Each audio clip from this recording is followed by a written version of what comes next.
Hey guys, कैसे हैं आप लोग। मैं हूं शुभम और आप देख रहे हैं फैंटेसी एक्सप्रेस का यूट्यूब चैनल। इस वीडियो में हम बात करने वाले हैं यूपी योद्धास वर्सेस हरियाणा स्टीलर्स के बीच में होने वाले वीवो प्रो कबड्डी 2023 के नेक्स्ट मैच यानी कि नवे मुकाबले के बारे में। ये दिन का दूसरा मुकाबला है, नौवां मुकाबला है इस सीरीज का और ये खेला जाएगा the arena by Trans stadium Ahmedabad में 9 बजे से। तो दिन का पहला मुकाबले की हम वीडियो डाल चुके हैं जो 8 बजे से मैच है और ये वाला मैच जो है वो 9 बजे से है। अच्छा, यूपी योद्धास अपना एक मैच खेल चुकी है, 3 पॉइंट से उस मैच को हार गए थे। दूसरा मैच था वीवो प्रो कबड्डी का जो ये हारे थे, जिसमें प्रदीप नारवाल को सब्स्टिट्यूट कर दिया गया था। और हरियाणा स्टीलर्स का ये पहला मुकाबला है इस सीजन का, तो इनके बारे में जानना आपके लिए बहुत ज्यादा जरूरी है। इनके बारे में तो फिर भी आप थोड़ा कुछ जानते ही हैं। गाइस, अगर हम बात करें इस मैच की तो इसके सारे अपडेट्स आपको हमारे टेलीग्राम चैनल कबड्डी एक्सप्रेस पे मिलेंगे, जिसे ज्वाइन करने के लिए सीधा आप @कबड्डी एक्सप्रेस टेलीग्राम पे सर्च कर सकते हैं, या फिर सबसे आसान तरीका है कमेंट सेक्शन में सबसे ऊपर लिंक दिया है, उस पर क्लिक करके भी हमें ज्वाइन कर सकते हैं। इसके अलावा विजन 11 का लिंक भी हमने आपको डिस्क्रिप्शन में प्रोवाइड कर दिया है। विजन 11 पे कबड्डी सीजन में 1 करोड़ का गिव अवे मिल रहा है, आपको लीडर बोर्ड प्राइजेस मिल रहे हैं। तो अगर आप यहां पे खेलेंगे तो आपके रैंक्स इंप्रूव होंगे और रैंक्स इंप्रूव होंगे तो ये आपको एक्स्ट्रा प्राइजेस मिलेंगे। नंबर 1 पे 20 लाख रुपए, टोटल 1 करोड़ का ये प्राइस बांट रहे हैं। डिस्क्रिप्शन में इसका भी लिंक मैंने दे रखा है और जब भी साइन अप करें रेफर कोड FX लगा दे ताकि आपको 500 रुपए का इनिशियल बोनस आपके अकाउंट में मिल जाए। कैसे मिलेगा? रेफर कोड FX लगा के साइन अप करने पे विजन 11 एप्लीकेशन पे। बाकी टर्म्स एंड कंडीशन आपको टेलीग्राम पे दिखी जाएंगी। अब बात करते हैं इस मैच की। सबसे पहले हम बात करेंगे यूपी योद्धास के डिफेंस वर्सेस हरियाणा स्टीलर्स के रेडिंग डिपार्टमेंट की। अब भाई आपको पता है हरियाणा स्टीलर्स में काफी चेंजेस इस साल हुए और सिद्धार्थ देसाई यहां पे टीम को ज्वाइन किए हरियाणा स्टीलर्स पे। लेफ्ट रेडर है सिद्धार्थ देसाई और चंद्रन रंजीत का मैं आपको बता दूं इस मैच में खेलना 50-50 है। कुछ न्यूज आ रही है कि वो इंजर्ड है, कुछ न्यूज आ रही है कि वो ठीक है, तो अभी तक कंफर्मेशन न्यूज पे नहीं आया चंद्रन रंजीत के बारे में, जो कि एक लेफ्ट रेडर है, और सिद्धार्थ देसाई भी अपनी टीम के लेफ्ट रेडर है। के प्रपंजन एवरेज रेडर है, मतलब बहुत अच्छे रेडर नहीं है बट लेफ्ट से ये भी रेडिंग करते हैं। और राइट से रेडिंग करने वाला इनकी टीम में अगर हम देखें तो विनय तेवतिया है, जो मुश्किल से 10% टोटल रेड्स करेगा पूरे मैच में। और मैक्सिमम रेडिंग जो टीम के लिए होंगी वो सिद्धार्थ देसाई, रंजीत और के प्रपंजन करेंगे। रंजीत अगर फिट होंगे तो खेलेंगे, अगर रंजीत फिट नहीं होंगे तो फिर टीम को के प्रपंजन को खिलाना पड़ेगा, जो कि टीम के लिए अच्छा नहीं होगा, क्योंकि चंद्रन रंजीत ज्यादा बेटर रेडर हैं के प्रपंजन के मुकाबले। और चंद्रन रंजीत से भी ज्यादा बेटर रेडर जो है वो सिद्धार्थ देसाई है, जो हरियाणा स्टीलर्स के रेडिंग डिपार्टमेंट को लीड करने वाले हैं। पिछले साल तक मैं आपको बता दूं 10 रेड प्रति मैच का परफॉर्मेंस दिया था। 10 रेड प्रति मैच किसका? सिद्धार्थ देसाई का।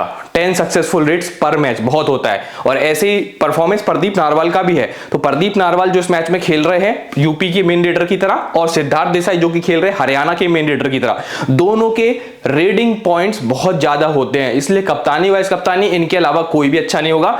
हाँ, पिछले मैच की तरह प्रदीप नारवाल को बाहर ना बिठाल दें तो वो एक थोड़ा सा इशू रहेगा। अब देखिए यहाँ पे डिफेंस अगर हम देखें यूपी योद्धास का, तो इनके पास सेंटर में प्लेयर प्रदीप नारवाल है, ये तो रेडर है। चेन बनेगी राइट कवर लेफ्ट कवर की, नितिन पवार और गुरदीप की चेन बनेगी।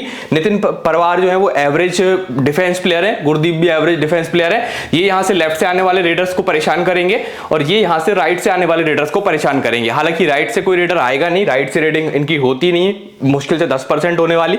तो नितिन पवार का भी पूरा जो दिमाग रहेगा वो इसी साइड रहेगा। हालांकि एंगल जो है वो लेफ्ट कवर गुरदीप का ज्यादा बेटर बनेगा। इसके अलावा सुमित को इस मैच में दिक्कत हो सकती है। सुमित वैसे ओवरऑल हम देखें तो नितेश के मुकाबले सीजन 9 में ज्यादा बेटर खेले थे, यानी एक सीजन पहले की अगर हम बात करें, जिसमें नितेश का एवरेज सक्सेसफुल टैकल 1.3 समथिंग होता था पर मैच का और इनका 2.5 समथिंग होता था। यानी अगर ये एक सक्सेसफुल टैकल कर रहे थे पिछले सीजन तो सुमित हर मैच में 2 कर रहे थे। तो अगर आप परफॉर्मेंस बेस पे लेना चाहते हैं तो सुमित के परफॉर्मेंसेस पिछले एक साल में नितेश से ज्यादा बेटर आए थे। बट नितेश जो है वो अपनी टीम का आप कह सकते हैं कि डिफेंस डिपार्टमेंट चलाते हैं, मतलब पूरा जो डिफेंस है उसको चलाने वाला प्लेयर जो है वो नीतीश कुमार है। ये डिफेंस को लीड करते हैं और इनके सामने रेडिंग ज्यादा होगी, इसलिए मेरे हिसाब से इस मैच में आपके लिए नीतीश कुमार ज्यादा इंपॉर्टेंट है। एक तो रेडर्स को डिफेंस पूरा चलाते हैं, ऊपर से इन्हीं के सामने सारी डिफेंस मतलब सारे रेडर्स आने तो इनको डिफेंस करने का मौका बहुत ज्यादा मिलेगा। तो सिद्धार्थ देसाई, चंद्रन रंजीत, के प्रपंजन, सारे के सारे जो लेफ्ट रेडर्स हैं वो इनके शिकंजे में फंस सकते हैं। हालांकि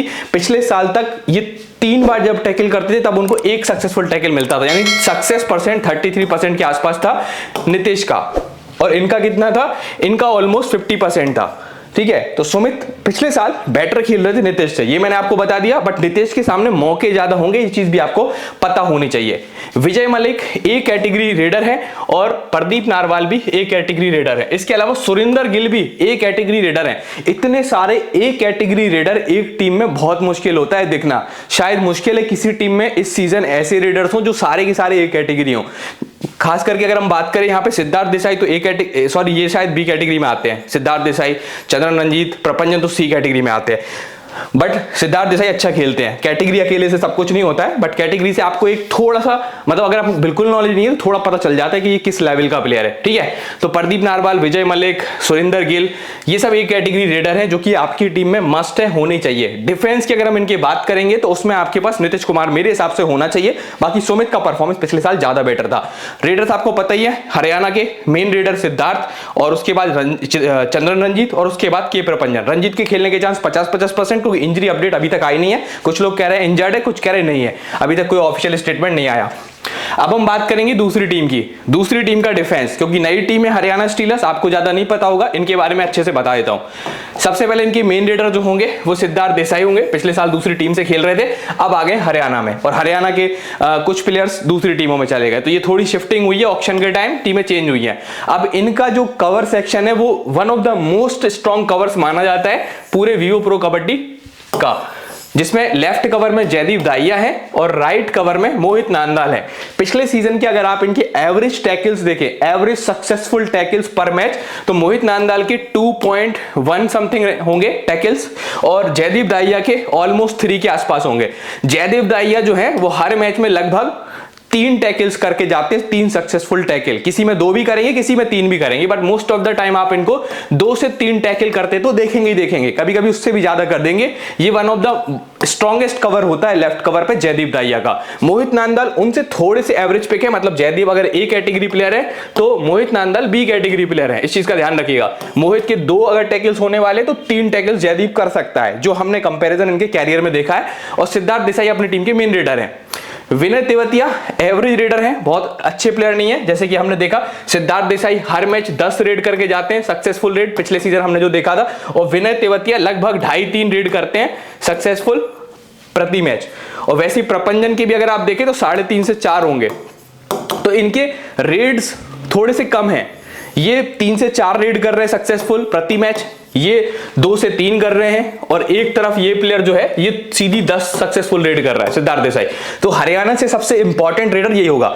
चंद्रन रंजीत का मैंने नाम लिखा नहीं है, अगर वो खेलेंगे तो फिर यहां प्रपंजन का पत्ता कट जाएगा। पिछले साल तक 5.5 सक्सेसफुल रेड्स पर मैच कर रहे थे चंद्रन रंजीत। तो चंद्रन रंजीत जो है वो सेकंड बेस्ट रेडर है अपनी टीम के देसाई के बाद। देसाई को लो, फिर चंद्रन रंजीत को लो, फिर जगह बचे तो प्रपंजन को लो, फिर आजमाना है तो विनय को लो। इस टाइप से आपको रेडर्स को कैटेगराइज करना पड़ेगा और फिर आप कर पाएंगे। हम डिफेंस की बात कर रहे थे इस टीम की, हरियाणा स्टीलर्स की। तो इनके लेफ्ट कॉर्नर में आपको दिखेंगे नवीन कुंडू। अच्छा, इनके बारे में बता दूं, पिछले सीजन 2 मैच खेले थे और 2 मैच में टोटल 9 टैकल्स करे थे इस प्लेयर ने। ये आपके लिए ग्रैंड लीग का बहुत अच्छा प्लेयर हो सकता है, हो सकता है। इसको मार्क कर लेना भाई, क्योंकि 2 मैच में 9 टैकल्स बहुत ज्यादा होते हैं और नवीन ने करे थे। और इस साल मैं आपको बता दूं 40% रेड जो है, मतलब इस टीम से यूपी योद्धास से 40% रेड राइट से जाने वाली है। अगर प्रदीप नारवाल को सब्स्टिट्यूट नहीं करते हैं, पूरा मैच खेलते हैं, तो 60% रेड है यूपी योद्धास की लेफ्ट से जाएंगी, क्योंकि Pradeep narwhal, Vijay Malik A category players है और लेफ्ट से रेडिंग करते हैं। और मुझे लगता है सबसे ज्यादा रेड है 60 से, हो सकता है 65% रेड है आपको यहीं से देखने को मिले। बची कुछ ही रेड है, कुछ थोड़ी बहुत अनिल कुमार सब्स्टिट्यूट में कर सकते हैं अगर मौका मिला। वैसे सुरिंदर गिल तो करेंगे ही करेंगे रेड है, तो आप मान सकते हैं। एक परसेंटेज में आपको बताऊं तो 40% टीम की रेड जो है 40 to 45% वो प्रदीप को करनी चाहिए। उसके बाद 35 to 40% रेड कर देंगे सुरिंदर गिल, और बची हुई लगभग 20% के आसपास रेड जो है वो विजय मलिक निपटा देंगे। ऐसा होना चाहिए, ठीक है। और बाकी अगर हम बात करें रेडिंग डिपार्टमेंट की यूपी योद्धास का, तो मेनली इनकी लेफ्ट से रेडिंग थोड़ी ज्यादा होगी, बट इसका मतलब ये नहीं कि राइट से होगी नहीं, राइट से भी होगी। कौन कौन से आपके लिए डिफेंस प्लेयर इंपॉर्टेंट है हरियाणा से? सबसे पहले बहुत ज्यादा रेडिंग तो लेफ्ट से नहीं हो रही, बट जितनी भी हो रही है स्ट्रॉन्ग रेडिंग है। लेफ्ट कवर जयदीप दाहिया का शिकंजा यहां पे कसा रहेगा। मोहित नांदाल को भी फायदा है, क्योंकि राइट से भी 40% आसपास रेड है तो होंगी, तो ये दोनों कवर आपके लिए एक्सट्रीमली इंपॉर्टेंट होने वाले हैं। मोनू हुडा की अगर हम बात करें, दीपक निवास हुडा, परफॉर्मेंस इनका थोड़ा सा वीक था पिछले सीजन, और अगर इनके कंपैरिजन में हम बात करें किसकी, नवीन कुंडू की, तो 2 मैच में 9 टैकल्स करके गए थे। तो ये थोड़े से मेरे हिसाब से हुडा के मुकाबले ज्यादा बेटर कॉर्नर है, लेफ्ट कॉर्नर। तो इसको आप ध्यान में रखना। ग्रैंड लीग तो पहले मैंने मार्क करवा दिया है। और बाकी आपको नॉर्मली जब टीम में पिक करना है तो सबसे पहले डिफेंस में अगर आपको एक ही प्लेयर लेना है हरियाणा से तो जयदीप दाहिया को उठा लो। जयदीप दाहिया से बेटर कुछ भी नहीं है डिफेंस में। उसके बाद लेना है तो फिर मोहित नांदाल को उठा लो। और उसके बाद अगर आपको कुछ एक्सपेरिमेंटल करना है तो यहां पे नवीन कुंडू तो बैठे ही है, पिछले सीजन परफॉर्म अच्छा किया था, इस सीजन भी एक्सपेक्ट करेंगे अच्छा करेंगे। तो ये है पूरा हाल। और एक बार मैं इसको क्लियर कर देता हूं, आप लोग चाहो तो स्क्रीनशॉट वगैरह ले लो। बहुत से लोग बोलते हैं हम स्क्रीनशॉट लेना चाहते हैं, तो ये आप स्क्रीनशॉट मैं आपको दिलवा देता हूं, ये आपके काम आएंगे। और थोड़ा सा आप ध्यान से ना इनको देख के समझ के अपना खुद का एनालिसिस भी करिए, ठीक है।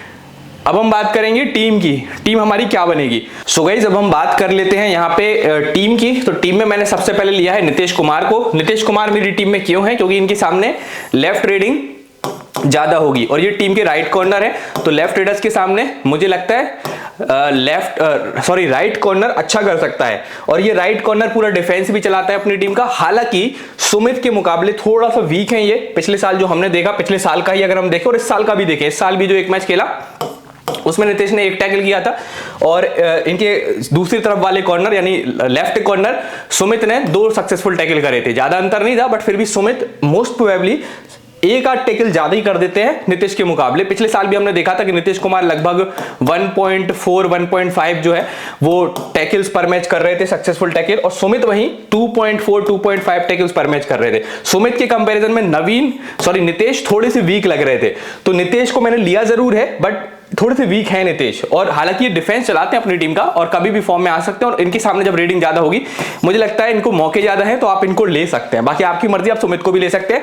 जयदीप दाहिया और मोहित नांदाल को तो बिल्कुल नहीं छोड़ना है। One of the strongest cover माने जाते हैं विवो प्रो कबड्डी 2023 2022। अगर आप निकाल के देखें हिस्ट्री तो ये लोग अच्छा खेलते हैं। और इनके एवरेज टैकल्स भी जो है वो इनके 2.7 2.8 ऐसे ही इनके यहाँ पे 2.2 2.3। तो अप्रोक्सीमेटली जयदीप दाहिया थोड़ा सा बेटर नांदाल से करते हैं, बट दोनों 2 से तो ऊपर ही चलते हैं टैकल्स के मामले में, successful tackle. Vijay Malik A category player, Pradeep narwhal Surendra Gill A category player. और यहाँ पे बी कैटेगरी सिद्धार्थ देसाई है, बट आपको बता दूं बहुत अच्छी कदकाठी के प्लेयर है, बहुत अच्छे प्लेयर है। और ए कैटेगरी प्लेयर भले ही ना हो, बट परफॉर्मेंस इनका 10 रेट प्रति मैच का आया था पिछले साल। वैसे ही 10 रेट प्रति मैच सक्सेसफुल जो है वो डाली थी प्रदीप नारवाल ने प्रति मैच, जो एक ओवर निकलता है, ओवरऑल निकलता है सीजन का। तो कैप्टन वाइस कैप्टन मेरे देसाई और नरवाल रहेंगे।